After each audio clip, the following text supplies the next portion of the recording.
Hello and welcome to W S Cube Tech. आज की इस मैटलैब के वीडियो में हम ये देखने वाले हैं कि मैटलैब के अंदर सिमुलेशन कैसे करते हैं या फिर सिमुलिंक के थ्रू हम प्रोग्रामिंग कैसे करते हैं।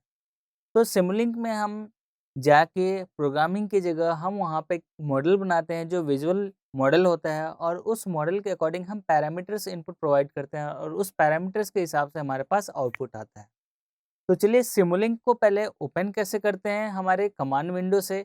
तो कमांड विंडो पे जस्ट आपको टाइप करना है सिमुलिंक, SIMULINK, और फिर एंटर कर देना है। तो जैसे ही आप सिमुलिंक एंटर करेंगे तो फर्स्ट टाइम अगर आप एंटर करते हैं तो थोड़ा टाइम लेगा, नहीं तो अगर आप सेकंड टाइम एंटर करते हैं तो ये फटाफट खुल जाएगा। तो देखिए जैसे ही मैंने सिमुलिंक एंटर किया तो यहाँ पे एक सिमुलिंक लाइब्रेरी ब्राउज़र ओपन हो गया। लाइब्रेरी ब्राउज़र क्या रिप्रेजेंट कर रहा है कि हमारे लाइब्रेरी के अंदर कितने जो ऐप्स हैं और कितने जो फंक्शंस हैं वो सारी चीज़ें अवेलेबल हैं। तो वो सारी चीज़ें आपको सिमुलिंक के अंदर शो हो जाएगी। अगर कोई चीज़ आप सर्च करना चाहते हैं तो यहाँ पे भी सर्च कर सकते हैं। बट यहाँ पे जैसे ही हमने ओपन किया सिमुलिंक के अंदर सबसे पहले आएगा कॉमनली यूज्ड ब्लॉक, जो हम यू कॉमनली यूज्ड यानी कि जनरली यूज़ करते हैं हम किसी भी प्रोग्रामिंग के अंदर, जैसे सिग्नल फ्लो हो गया, नॉर्मल एडिशन सब्सट्रैक्शन हो गया, इन्वर्स हो गया, सी हो गया, गेन हो गया। तो इस टाइप के जो कॉमनली यूज्ड ब्लॉक हैं वो यहाँ पे दिए हुए हैं। उसके बाद कंटीन्यूअस आता है, तो कंटीन्यूअस के अंदर कंटीन्यूअस सिग्नल्स का जो रिप्रेजेंटेशन है वो यहाँ पे दिया हुआ है, जस्ट बेसिक। इसको अगर हम डबल टैप करेंगे तो इसके अंदर भी और डिटेल्स में आएँगी। लेकिन अभी हम इंट्रोडक्शन के अंदर सिर्फ ये देख रहे हैं कि कौन-कौन सी चीज़ें दी हुई हैं, और फिर हम फर्स्ट प्रोग्राम करेंगे जिसके अंदर हम बेसिक एक सिग्नल लेंगे और इस सिग्नल को शो करके देखेंगे स्कोप के ऊपर। तो ये देखिए डैशबोर्ड के अंदर डैशबोर्ड किस टाइप से होना चाहिए, तो डैशबोर्ड के अंदर हमारे पास दिया हुआ है linear Gauss, half Gauss, Gauss या क्वार्टर गॉस, फिर rocker switch, rotary switch, slider switch and toggle switch. तो ये सारे ऑपरेशंस हम यूज़ कर सकते हैं क्योंकि ये जब सिमुलिंक हम बात करते हैं तो सिमुलिंक एक विजुअलाइजेशन प्रोग्रामिंग है जिसके अंदर हम क्या करेंगे कि हमारे पास सिर्फ ब्लॉक डायग्राम दिखेगा और ब्लॉक के अंदर हम जो ऑपरेशन परफॉर्म करना चाहते हैं वो ऑपरेशन परफॉर्म कर सकते हैं, और जो प्रोग्रामिंग होती है इसकी वो इंटरनली होती है ब्लॉक के पैरामीटर्स के हिसाब से। तो चलिए यहाँ पे देख लेते हैं और कौन-कौन से ब्लॉक्स हैं। यहाँ पे देखिए डिसकंटिन्यूटीज़ हैं, डिस्क्रीट हैं, लॉजिकल एंड बिट ऑपरेटर्स है, लुकअप टेबल्स है, मैथ ऑपरेशंस हैं। तो ऑलमोस्ट सारे ऑपरेशंस हैं। जो जनरल हम फर्स्ट प्रोग्राम में बात करेंगे इसके अंदर वो हम सोर्स एंड सिंक की बात करेंगे। सोर्स यानी कि जो जनरेट कर रहा है, यहाँ पे देखिए सोर्सेस दिख जाएँगे आपको, और सिंक जहाँ पे हमारा आउटपुट खत्म हो जाता है। सोर्स यानी कि जहाँ पे हमारा इनपुट स्टार्ट हो रहा है, और सिंक यानी कि जहाँ पे आउटपुट खत्म हो रहा है। उसी तरीके से हम इसके अंदर और भी देख सकते हैं कौन-कौन से ब्लॉक्स अवेलेबल हैं। तो जो-जो ब्लॉक्स आप मैटलैब के इंस्टॉलेशन टाइम पे इंस्टॉल करेंगे वो सारे ब्लॉक्स या टूल बॉक्सेस आपको यहाँ पे दिख जाएँगे। सपोज़ एरोस्पेस ब्लॉक सेट है, कम्युनिकेशन सिस्टम टूल बॉक्स है, communication system tool box with hardware support. उसके अलावा computer vision system tool box है, कंट्रोल सिस्टम टूल बॉक्स है, डीएसपी है, फज़ी लॉजिक है, एम्बेडेड कोडर है। तो ये सारे जितने भी अगर मैटलैब के टाइम पे आपने इंस्टॉल किए हैं फीचर्स, वो सारे फीचर्स यहाँ पे शो हो जाएँगे। अगर आप एडिशनल फीचर्स इंस्टॉल करते हैं वो भी यहाँ पे शो हो जाएँगे। तो चलिए हम स्टार्ट करते हैं इसके अंदर कि हम इसके अंदर प्रोग्रामिंग कैसे करते हैं या सिमुलेशन कैसे करते हैं। तो उसके लिए हम यहाँ पे देखिए प्लस बटन बना हुआ है, तो यहाँ पे इसको लिखा हुआ है न्यू मॉडल। तो हम इसके अंदर हम मॉडल फाइल खोलते हैं। तो यहाँ पे क्लिक करेंगे और यहाँ पे एंटर करेंगे न्यू मॉडल। तो जस्ट माउस को प्रेस कीजिए यहाँ पे, तो यहाँ पे मॉडल खुल जाएगा। तो यहाँ पे देखिए अनटाइटल्ड सिमुलिंक लिखा हुआ है क्योंकि ये सिमुलिंक मॉड्यूलेटर है। इसकी जो फाइल सेव होती है वो .mdl यानी मॉडल फाइल से सेव होती है। तो चलिए मैं इसको अभी बताऊँगा। सबसे पहले देख लेते हैं कि हम इस मॉडल फाइल के अंदर हम वैल्यूज़ को कैसे लेके आते हैं या फिर ब्लॉक्स को कैसे लेके आते हैं। तो यहाँ पे आपको कुछ भी नहीं दिखेगा। इसके अंदर इस मॉडल फाइल के अंदर आपको यहाँ पे देखिए ये लाइब्रेरी ब्राउज़र दिखेगा। लाइब्रेरी ब्राउज़र के अंदर आप क्लिक करेंगे तो आप वापस चले जाएँगे सिमुलिंक लाइब्रेरी ब्राउज़र के अंदर। यहाँ से आपको इन सारे ब्लॉक्स में से जो आपका यूज़ है उसको ऐड करेंगे या फिर ड्रैग एंड ड्रॉप करेंगे। तो चलिए मैं यहाँ पे दोनों मेथड बता देता हूँ। सबसे पहले मैं एक सोर्स लेता हूँ सोर्स मेरे पास सपोज़ मैं साइन वेव लेना चाहता हूँ, तो यहाँ देखिए साइन वेव ये आ रहा है, ये आ गया नीचे। तो इसके 2 तरीके हैं इस ब्लॉक में ऐड करने के लिए। ये देखिए हमारे पास ये ब्लॉक है, जो नया खोला है और ये हमारे पास सिमुलिंक ब्राउज़र है। सिमुलिंक ब्राउज़र के अंदर से हम ब्लॉक्स को उठा के हम अपने मॉडल फ़ाइल में डालेंगे। तो ये हमारे पास अनटाइटल्ड है अभी, चलिए पहले इसको सेव कर देते हैं। तो जैसे ही सेव पे क्लिक करेंगे, ये अनटाइटल्ड नाम आ रहा है, तो हम यहाँ पे ले रहे हैं S1 के नाम से सेव कर देते हैं। तो ये हमने S1 के नाम से सेव कर दिया। अब इसके अंदर हम ब्लॉक्स को ड्रैग एंड ड्रॉप करते हैं। तो यहाँ पे देखिए साइन को मैंने पकड़ लिया लेफ्ट क्लिक से, और इसको जब तक नहीं छोड़ेंगे जब तक कि ये हमारे मॉडल फाइल में नहीं चला जाता, और इसको छोड़ देंगे तो यहाँ पे ये ऐड हो गया। या फिर दूसरा तरीका है, आप यहाँ पे राइट क्लिक करें और ऐड टू मॉडल S1, यानी जो आपने नाम दिया है वहाँ पे आपका नाम आ जाएगा। तो यहाँ पे हमने क्या किया कि just add to block S1 किया, तो देखिए ये दूसरा यहाँ पे ऐड होके आ गया। तो आप दोनों मेथड से एडिशन परफॉर्म कर सकते हैं, कौन सा ब्लॉक आपको उठा के आपके मॉडल के अंदर चाहिए। तो आप दोनों ड्रैग एंड ड्रॉप या फिर आप माउस के हेल्प से भी कर सकते हैं। अब हमें इसको क्या करना है, हमने सोर्स तो ले लिया साइन वेव, अब हम एक को डिलीट कर देते हैं। तो डिलीट करने के लिए राइट क्लिक करके आप डिलीट कर सकते हैं, या फिर आप डायरेक्टली डिलीट कीबोर्ड से कर सकते हैं। तो जस्ट मैंने एक डिलीट कर दिया। अब मुझे सिंक चाहिए, क्योंकि अगर मैं इसको रन करूँगा तो रन करने के लिए हमारे पास यहाँ पे देखिए एक प्ले बटन दिया हुआ है, ये रन के लिए है। तो जैसे ही मैं रन करूँगा, ये रन तो हो जाएगा, लेकिन हमारे पास कुछ ना कुछ वार्निंग आएगी। तो यहाँ पे देखिए 2 वार्निंग आ रहा है, तो वार्निंग आपको यहाँ पे कहीं शो नहीं होगा, ना कमांड विंडो पे, ना आपको इस मॉडल के अंदर, क्योंकि ये वार्निंग है। एरर आता तो शो हो जाता, तो यहाँ पे आपको क्लिक करना पड़ेगा। क्लिक करते ही आपको शो हो जाएगा कि क्या एरर है।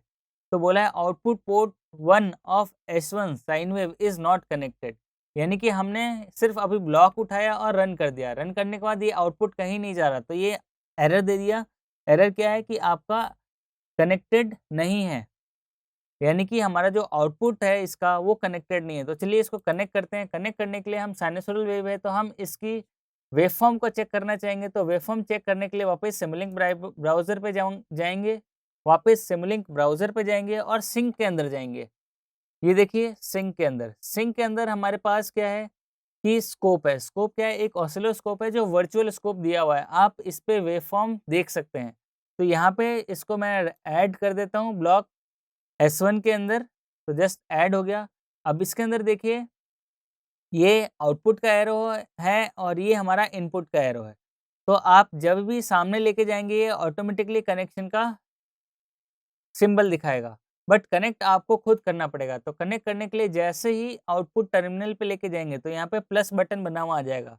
तो आपको लेफ्ट क्लिक करके आपको लेके जाना है कहाँ तक, जहाँ तक कि वापस प्लस बटन नहीं आ जाता, जहाँ पे आपको कनेक्ट करना है, और फिर छोड़ देना है। तो यहाँ पे देखिए ये एरो बना हुआ आ गया और ये फॉर्म ब्लैक लाइन आ गया। इसका मतलब अब ये कनेक्टेड है। तो अगर हम साइन वेव यहाँ से ले रहे हैं तो ये हमारे पास स्कोप में दिख जाएगा। तो स्कोप में दिखेगा कैसे? हम अगर रन करते हैं तो हमारे पास कुछ भी नहीं दिखेगा। सपोज़ अभी रन करते हैं तो देखिए हमारे पास कुछ नहीं आया। तो इसका मतलब ये हुआ कि हमें इस वेवफ़ॉर्म को देखने के लिए इस स्कोप को ओपन करना पड़ेगा। स्कोप को ओपन करने के लिए हम इस पे डबल क्लिक कर सकते हैं। तो देखिए डबल क्लिक किया मैंने, तो यहाँ पे हमारे पास स्कोप का आउटपुट आ गया। तो ये हमारे पास ऑसिलोस्कोप है जिसका एम्पलीट्यूड हम सेट कर सकते हैं, बट अभी +5 और -5 के बीच में आउटपुट आ रहा है। अब इसके अंदर देखिए अगर मुझे इसका एम्पलीट्यूड चेंज करना हो और फ्रीक्वेंसी चेंज करनी हो तो कैसे करेंगे? तो इस पे क्या किया हमने, यहाँ देखिए इस साइन वेव के ब्लॉक पे डबल क्लिक किया तो इसके पैरामीटर्स ओपन हो जाएँगे। तो ये लिखा रहा है source block parameters sine wave. तो इसके जो पैरामीटर्स है यानी आउटपुट कैसे आएगा वो शो हुआ है। सैंपल पीरियड या सैंपल पर पीरियड कैसे होंगे वो फॉर्मूला यहाँ पे लिखा हुआ है। फिर नंबर ऑफ ऑफसेट सैंपल्स दिया हुआ है। तो हमें यहाँ पे ये सारे पैरामीटर्स इनपुट में देने पड़ेंगे। तो हम इनिशियली क्या कर रहे हैं, बाय डिफ़ॉल्ट ही ले रहे हैं। इसके अंदर आप चाहें तो एम्पलीट्यूड वगैरह चेंज कर सकते हैं, फ्रीक्वेंसी चाहे तो चेंज कर सकते हैं, फेज़ ऑफसेट भी चेंज कर सकते हैं डिपेंडिंग अपॉन इनपुट हम क्या रखना चाहते हैं। तो हम यहाँ पे एम्पलीट्यूड को अगर 2 कर देते हैं और फिर यहाँ पे आपको अप्लाई करना होगा, अप्लाई एंड देन ओके। तो अब एम्पलीट्यूड 2 का हमारे पास स्कोप के अंदर आउटपुट आना चाहिए, बट अभी डबल क्लिक करेंगे तो हमारे पास ऑलमोस्ट 1 का ही आ रहा है। क्यों? क्योंकि हमने साइन का एम्पलीट्यूड तो चेंज किया, बट इसको हमने अभी तक सिमुलेट नहीं किया, यानी कि प्रोग्राम को रन नहीं किया है। तो यहाँ पे देखिए, अब मैं इसको रन करूँगा, तो जैसे ही रन करूँगा इसका एम्पलीट्यूड डबल हो जाएगा। तो ये देखिए, अब इसका एम्पलीट्यूड डबल हो गया। अब देखिए कि अगर मैं चाहता हूँ कि एक और स्कोप लूँ, तो इस एक और स्कोप लेने के लिए हम चाहते हैं कि इसका जो आउटपुट है, वो पर्टिकुलर गेन से मल्टीप्लाई हो। तो हम एक सोर्सेज़ में ही जाते हैं, सोर्सेज़ के अंदर ही, या फिर हम कॉमनली यूज़ ब्लॉक के अंदर जाते हैं। कॉमनली यूज़ ब्लॉक के अंदर आप देख सकते हैं कि हमारे पास गेन का ब्लॉक गिवन होगा, ये रहा गेन का ब्लॉक। तो इस गेन के ब्लॉक को उठाया हमने और यहाँ पे रख दिया। हम चाहते हैं कि ये जो साइन वेव आ रहा है, इसको पर्टिकुलर 5 टाइम्स इंक्रीज़ कर दूँ। तो इसको देखिए यहाँ से, अब यहाँ पे देखिए कनेक्शन के भी कुछ रूल्स हैं। जहाँ पे आपका टर्मिनल ओपन है, वहाँ से स्टार्ट होगा क्लोज़ टर्मिनल पे। ऐसा नहीं है कि मैं यहाँ कहीं से उठा के और इसमें कनेक्ट कर दूँ। यहाँ पे कोई सिंबल ही नहीं आएगा आपको कि आप यहाँ से इसको उठा के और इसमें कनेक्ट कर लें। तो इसलिए जहाँ पे टर्मिनल ओपन है, वहाँ पे जाएँ, वहाँ पे लेफ्ट क्लिक करें और वहाँ से ले जाके जहाँ पे आपको कनेक्ट करना है, वहाँ पे साइन प्लस साइन आ जाएगा, वहाँ पे छोड़ दें। तो ये ऑटोमेटिकली कनेक्ट हो गया। अब मुझे इस गेन के अंदर वैल्यू चेंज करना हो, तो इसके पैरामीटर को चेंज करने के लिए हम इस पे डबल क्लिक करेंगे। तो यहाँ पे देखिए डबल क्लिक किया, तो डबल क्लिक किया तो इसका गेन बाय डिफ़ॉल्ट 1 दे रखा है। मैं इसका गेन अगर 4 कर देता हूँ, तो मेरा जो वेवफ़ॉर्म है वो जो साइन वेव है, अगर एम्पलीट्यूड इसका 1 था तो ये 4 हो जाएगा, अगर 2 था तो ये इसका एम्पलीट्यूड अब 8 होके आएगा। तो चलिए मैं इसको अप्लाई और ओके कर देता हूँ। तो इसका गेन 4 हो गया। लेकिन अब हमें इसको इसी स्कोप में शो करना है, यानी एक ही के अंदर शो करना है। ये देखिए, तो ये बड़ा और छोटा भी कर सकते हैं आप अपने अकॉर्डिंग। तो मैं अभी एक ही टर्मिनल है यहाँ पे, मैं इसमें चाहता हूँ कि ये जो साइन वेव आ रहा है ये तो शो हुई, उसके अलावा जो गेन के साथ हमने मल्टीप्लाई किया वेवफॉर्म को, वो भी यहाँ पे शो हो। तो उसके लिए इसके पैरामीटर्स, यानी ऑसिलोस्कोप के पैरामीटर्स को चेंज करना पड़ेगा। उसके लिए हम इस पे डबल क्लिक करेंगे, तो ये हमारे पास वेवफॉर्म दिख रहा है जो पहले वाला है। अब यहाँ पे देखिए, यहाँ पे एक प्रिंट बटन है और एक हमारे पास पैरामीटर्स है। तो पैरामीटर्स के अंदर हम क्या करेंगे कि इसके एक्सेस को चेंज करेंगे। तो यहाँ देखिए, पैरामीटर्स को हमने क्लिक किया तो ये खुला जनरल, हिस्ट्री और स्टाइल टैब। इसके अंदर हम जनरल के अंदर जाएँगे और जो हमारे पास नंबर ऑफ एक्सेस है, उसको चेंज कर देंगे। नंबर ऑफ एक्सेस ये बताता है कि आप कितने आउटपुट को शो करना चाहते हैं ऑसिलोस्कोप के ऊपर। तो नंबर ऑफ एक्सेस हमारे पास अभी 1 है, तो हमारे पास जो टर्मिनल का इनपुट था, यहाँ पे देखिए ये जो टर्मिनल का इनपुट है वो 1 है। अगर मैं यहाँ पे 2 कर देता हूँ और फिर अप्लाई करता हूँ, तो नंबर ऑफ टर्मिनल्स यहाँ पे देखिएगा चेंज हो गए, 2 हो गए और यहाँ भी आपको 2 वेवफॉर्म के स्पेसेस दिख गए। तो चलिए मैं इसको ओके करता हूँ। बाकी सारे डिटेल्स एज़ इट इज़ ही हैं। तो ये हमारे पास 2 टर्मिनल आ गए, 2 टर्मिनल के अंदर अगर मैं इसको कनेक्ट करता हूँ, देखिए गेन वाला टर्मिनल सेकंड पे कनेक्ट कर रहा हूँ। और फिर कनेक्ट करने के बाद अभी हमारे पास कोई आउटपुट में चेंज नहीं आया है, क्योंकि हमने अभी तक इसको रन नहीं किया है। तो चलिए मैं इसको क्लोज़ कर देता हूँ एक बार और फिर रन करता हूँ। तो जैसे ही रन करूँगा, यहाँ पे ऑसिलोस्कोप के अंदर आउटपुट आ जाना चाहिए। तो इसको मैं डबल क्लिक करता हूँ ओपन करने के लिए, तो यहाँ पे देखिए डबल क्लिक किया।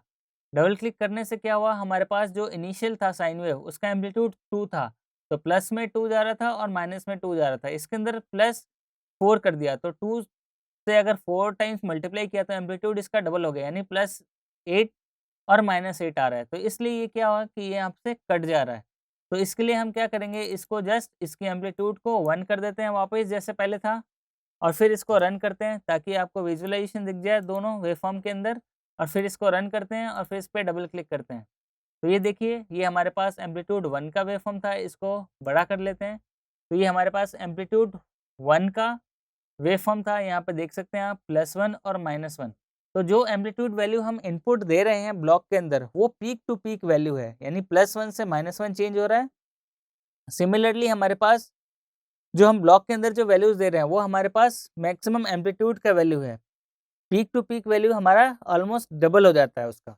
तो अगर हम एम्पलीट्यूड 1 दे रहे हैं, तो यहाँ पे इसका जो पीक टू पीक वैल्यू होगा वो 2 वोल्ट होगा। तो यहाँ +1 और -1 में चेंज हो रहा है। तो यहाँ पे देखिए, और जैसे ही हमने उसको गेन 4 से मल्टीप्लाई किया था, तो ये 4 टाइम्स एम्पलीट्यूड इंक्रीज़ हो गया पॉजिटिव में as well as 4 times negative के अंदर। है वही वेव फॉर्म, बट इसका गेन है वो जस्ट 4 टाइम्स मल्टीप्लाई हो चुका है। तो ये जस्ट बेसिक मॉडल है जिसके थ्रू हम विजुअलाइजेशन प्रोग्रामिंग कर सकते हैं, या इसको बोलते हैं सिमुलिंक प्रोग्रामिंग। तो मैटलैब के अंदर हम इजीली ब्लॉक्स हमें आइडेंटिफाई होने चाहिए, उसके पैरामीटर्स हमें आइडेंटिफाई होने चाहिए कि हमें कौन से ऑपरेशंस परफॉर्म करने हैं। उसके बाद हमें इनपुट पैरामीटर्स, इसके पैरामीटर्स को इस ब्लॉक के अंदर जाके चेंज करना होगा, उसके हिसाब से हम आउटपुट चेंज कर सकते हैं। अब ये हमारे पास जो स्कोप है ये वर्चुअल है, तो वर्चुअल में जनरली जो नॉर्मल स्कोप होता है, फिजिकल स्कोप, उसके अंदर हम 2 इनपुट चेक कर सकते हैं, या ज़्यादा से ज़्यादा 4 इनपुट चेक कर सकते हैं अगर हमारे पास फैसिलिटीज़ हो तो। तो उसके अंदर हम क्या कर सकते हैं, जो सिमुलिंक के अंदर, इसके अंदर हम नंबर ऑफ एक्सेस चेंज करके, यहाँ पे देखिए सेटिंग्स के अंदर जाके नंबर ऑफ एक्सेस चेंज करके हम नंबर ऑफ इनपुट्स के अकॉर्डिंग हम आउटपुट एक साथ एक ही ऑसिलोस्कोप के अंदर देख सकते हैं। सपोज़ मैं यहाँ पे 5 सिग्नल्स को एक साथ देखना चाहता हूँ, तो यहाँ पे मैं एंटर कर दूँगा नंबर ऑफ एक्सेस में 5, और फिर अप्लाई कर दूँगा और ओके कर दूँगा। तो यहाँ पे देखिए ये जो ऑसिलोस्कोप था ये 5 ब्लॉक्स में चेंज हो गए। तो अब 5 सिग्नल्स हैं, वो पाँचों सिग्नल्स आप एक साथ यहाँ पे देख सकते हैं। और इस जो ओरिजिनल है, ओरिजिनल के अंदर क्या चेंज हुआ ब्लॉक के अंदर, वो हमारे पास 5 इनपुट के लिए ब्लॉक बने हुए हैं आगे। तो इसको रन करेंगे अभी, तो हमारे पास सिर्फ 2 में ही इनपुट दिया हुआ है, तो 2 में ही इनपुट आएगा और हमारे पास बाकी सारे ब्लैंक रहेंगे। तो यहाँ पे देखिए 2 के अंदर ही हमारे पास आउटपुट आया है जो हम देख सकते हैं, बाकी सारे क्या हैं? बाकी सारे ब्लैंक्स हैं, क्योंकि इसको हमने कनेक्ट ही नहीं किया है। तो ये तो था हमारा बेसिक ब्लॉक्स जिसके थ्रू हम सिमुलिंक प्रोग्रामिंग कर सकते हैं। तो ये हमारा जनरल साइन वेव का जनरेशन था, जिसके थ्रू हमने देखा कि सिमुलिंक कैसे कर सकते हैं और इसका आउटपुट कैसे कर सकते हैं। तो इसके अंदर हम वापस फाइल में जाएँगे, और वापस ओपन करना हो तो अगर कोई मॉडल फाइल बना हुआ तो हाँ, डायरेक्ट एमडीएल फाइल से, यहाँ पे देखिए एक्सटेंशन इसका डॉट एमडीएल आ रहा है, यानी ये मॉडल फाइल है। तो हम इसको सेव कर सकते हैं और इसको वापस, अगर मॉडल फाइल है तो मॉडल फाइल को हम मैटलैब में रीड नहीं कर सकते, उस मॉडल फाइल को हम सिमुलिंक के अंदर रीड करके फिर उसको एग्जीक्यूट कर सकते हैं। चलिए इस इंट्रोडक्टरी वीडियो में इतना ही, मिलते हैं अगले वीडियो में। Thank you.